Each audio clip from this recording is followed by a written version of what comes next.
o Alerta Geral.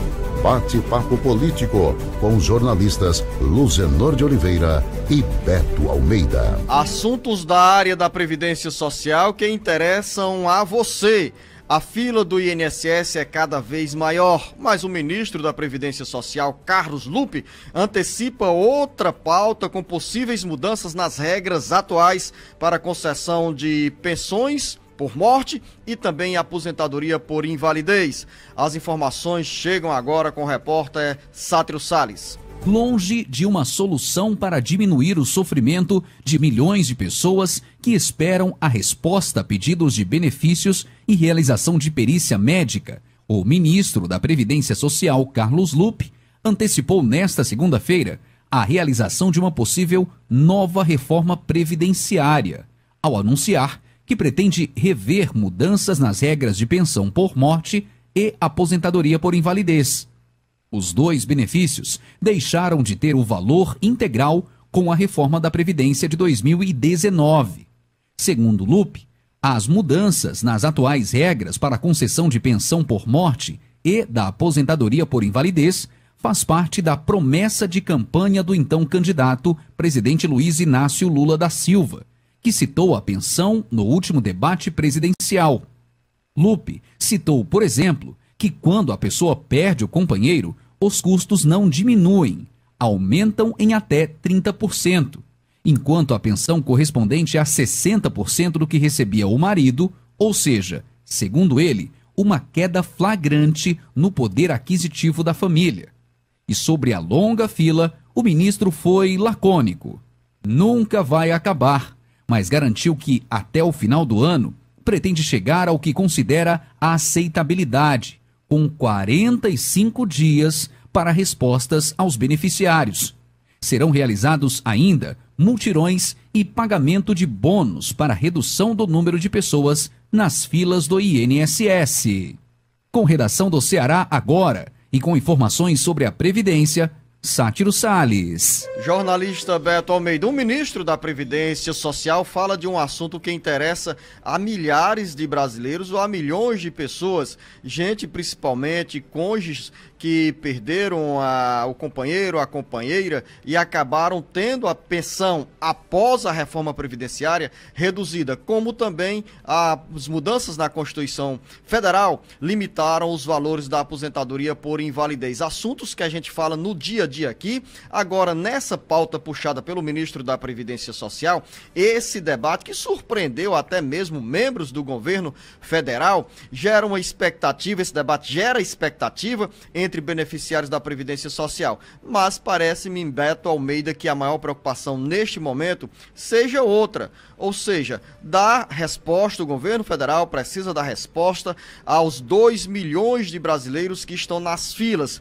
e esperando respostas diretas dos pedidos de aposentadorias e auxílios, ou esperando, aguardando ao mesmo tempo, uma segunda resposta do INSS após esses questionamentos, após o indeferimento dos pedidos de benefícios feitos pelo INSS, recebidos pelo INSS. Ou seja, Beto Almeida, esse discurso do ministro da Previdência Social, Carlos Lupe, não é mais uma tentativa aí, uma espécie de cortina de fumaça para esconder outra realidade que é enfrentada neste momento por 2, 3 milhões de brasileiros? Claro que é justa a correção das regras na concessão da pensão por morte e da aposentadoria por invalidez.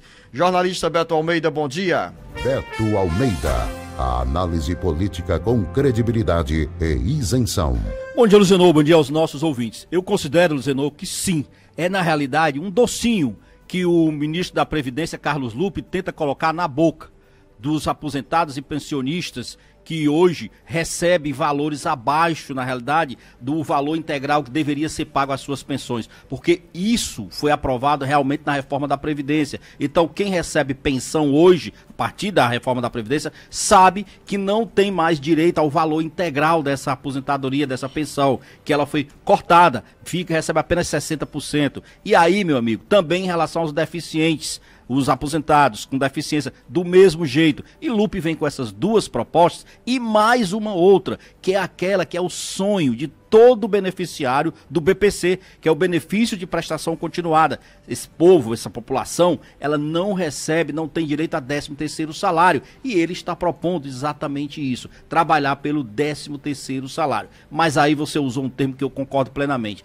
É muita cortina de fumaça para esconder o que seria prioritário neste início de governo, que é dar fim a essa fila desumana hoje que nós temos no INSS, que não é mais uma fila presencial, é apenas uma fila virtual, mas que ela existe, ela é real, ela está ali no dia a dia de todos os beneficiários da Previdência Social, que procuram atendimento, que não resolve o problema deles. Então, essa deveria ser a maior preocupação do atual ministro da Previdência. E vou lhe dizer mais, por que o governo vai resistir a mudar, a fazer qualquer mudança na reforma da Previdência? Olha só, esse balanço é do próprio INSS. Em 10 anos, o governo vai, por exemplo, economizar 180 bilhões de reais apenas com essa questão das aposentadorias, que eu lhe falei, da pensão e da invalidez. 22% de um alívio ao caixa da Previdência Social. Como é que o governo vai abrir mão disso, Luciano? Beto Almeida, pelas regras da reforma previdenciária de 2019, para você, ouvinte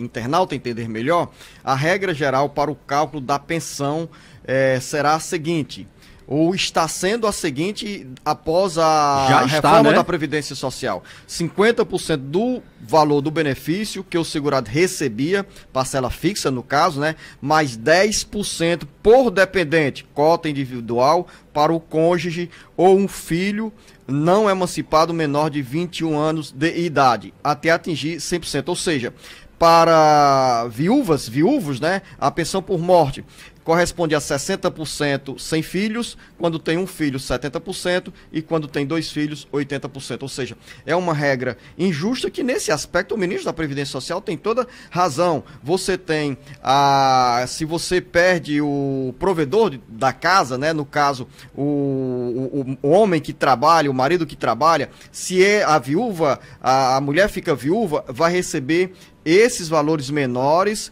com o desconto, com esse valor reduzido, ou seja, enquanto aumenta o volume de despesas dentro da casa, a viúva fica com esses valores menores como herança da pensão por morte. E isso vale também no aspecto inverso da morte da companheira, né, que deixa a pensão para o marido. Exatamente. E também da aposentadoria por invalidez. Não se recebe mais a aposentadoria no integral, você, por exemplo, recebia na ativa, quando você se aposenta por invalidez. Foram pontos da Previdência Social, Zenô, que foram muito cruéis com quem contribuiu a vida toda com a Previdência. E aí vem o Lupe propor isso, a pauta é boa. Eu não vejo sintonia com interesses do governo federal em modificar esse quadro. Mas aí tem um outro detalhe, que ele parte também para criar aquela expectativa em relação ao pessoal do BPC, como nós já falamos. Olha essa questão do BPC. E o governo federal, Beto, já descartou a implantação desse 13º salário em 2023, né? Então, repito, né? A grande prioridade hoje nós temos, há poucos dias eu conversei aqui com o professor e profissional da área, especialista da área do direito previdenciário, Tiago Albuquerque, ele dizendo que o Ceará tem hoje pelo menos 70 mil pessoas, 76 mil pessoas na fila do INSS à espera de uma resposta aos pedidos de benefício ou realização de perícia. Em todo o Brasil, os últimos dados apontam que são 1.300.000 pessoas que precisam de uma resposta do INSS a pedidos de auxílios, aposentadorias, BPC, salário e maternidade, além de 1 milhão de outros brasileiros que estão também esperando uma segunda resposta do INSS após o indeferimento do pedido desses benefícios. Agora Ou seja, a prioridade é tratar nesse momento, diminuir, a fila nunca vai acabar. Vamos partir do princípio que essa fila sempre vai existir. Mas que mantenha pelo menos aquele índice previsto, o tempo de pelo menos 45 dias para desovar esses processos para responder. Você ficar com 6, 8, até 1 ano esperando por uma resposta da Previdência, aí não dá, né, Luciano? É injusto, é injusto. Vamos falar sobre uma pauta feminina que está no Congresso Nacional. Carlos Alberto chega agora com informações sobre a votação hoje pelo Senado de um projeto de lei que dispõe sobre prioridade de emprego a mulheres vítimas da violência. O Senado começa a votar nesta terça-feira projetos de lei que beneficiam as mulheres. A votação faz parte da agenda comemorativa ao Dia Internacional da Mulher, que cai nesta quarta-feira, dia 8 de março. Um dos projetos que estão na pauta é a proposta que concede prioridade nas vagas intermediadas pelo Sistema Nacional de Emprego, SINE, às mulheres vítimas de violência doméstica ou familiar. O PL 3.878/2020 estabelece uma reserva de 10% das vagas do SINE para mulheres nessas condições. O projeto foi aprovado pela Câmara dos Deputados em outubro de 2021 e no Senado recebe relatoria da senadora Augusta Brito. Outro projeto a ser apreciado pelo plenário, o PL 781/2020, do senador Rodrigo Cunha, propõe mais ações de fiscalização das medidas protetivas para mulheres em situação de violência doméstica e familiar e estimula a criação de delegacias especializadas de atendimento à mulher, DEAN, com recursos do Fundo Nacional de Segurança Pública.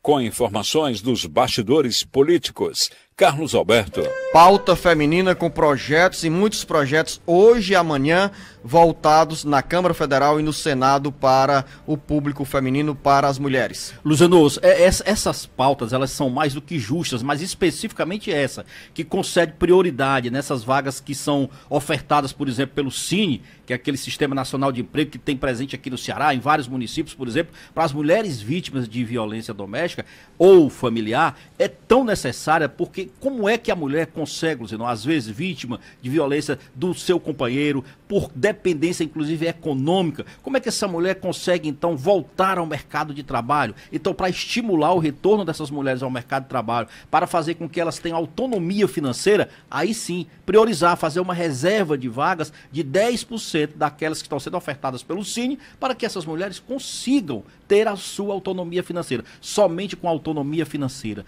É um dos pontos que eu considero essencial, Luziano, esse, porque essa violência econômica que se pratica do companheiro em cima das mulheres é algo que se marcante. A mulher às vezes sabe que está sendo vítima da violência, mas não consegue deixar o seu lar, porque simplesmente ela não tem como se manter economicamente. Passa constrangimento, enfrenta privação para ela e para os filhos, quando tem filhos, né? E uma situação de angústia. E esse projeto de lei, se aprovado, vem ao encontro dessa expectativa de milhares e milhares de mulheres em todo o Brasil que passam por essa situação difícil após sofrerem agressões dentro de casa. E daqui a pouco, dentro do bate-papo político, o jornalista Beto Almeida. Vamos conversar também, Luziano, sobre a repercussão da entrevista do ex-senador Tássio Gereissati, que fez críticas à política econômica adotada pelo presidente Lula até agora. E também na área da saúde, preocupação sobre o aumento no número de casos de AVC. Vamos conversar com o médico e neurologista, neurocirurgião, que é chefe da unidade de AVC do Hospital Geral de Fortaleza, Fabrício Lima. Daqui a pouco, dentro do bate-papo político, no Jornal Alerta Geral. O Ceará, Brasil e mundo ligados no Jornal Alerta Geral. Alerta Geral.